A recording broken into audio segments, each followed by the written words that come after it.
Lalaking lasing tumalon sa Talisay River sa lungsod ng Balanga Bataan.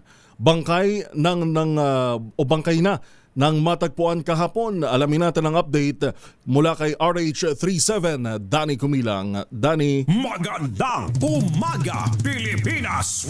Report!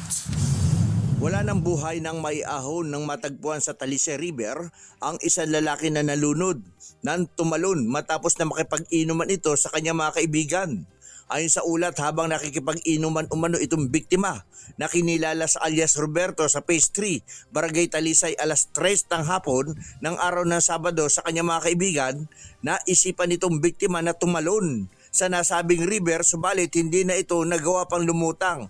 Naalarma naman ang mga kainuman nito at nagtulong-tulong hanapin sa river at sa tulong na rin ng MDRRMO, barangay official at rescue team sa lugar. Subalit kinabukasan na ito natagpuan araw ng Linggo, pasado alas 3:20 ng umaga sa gilid ng river na wala ng buhay ng mga kabataan umano na namamangka sa ilog. Danny Kumilang, RS37, DZRH, una sa Pilipinas, una sa Pilipino.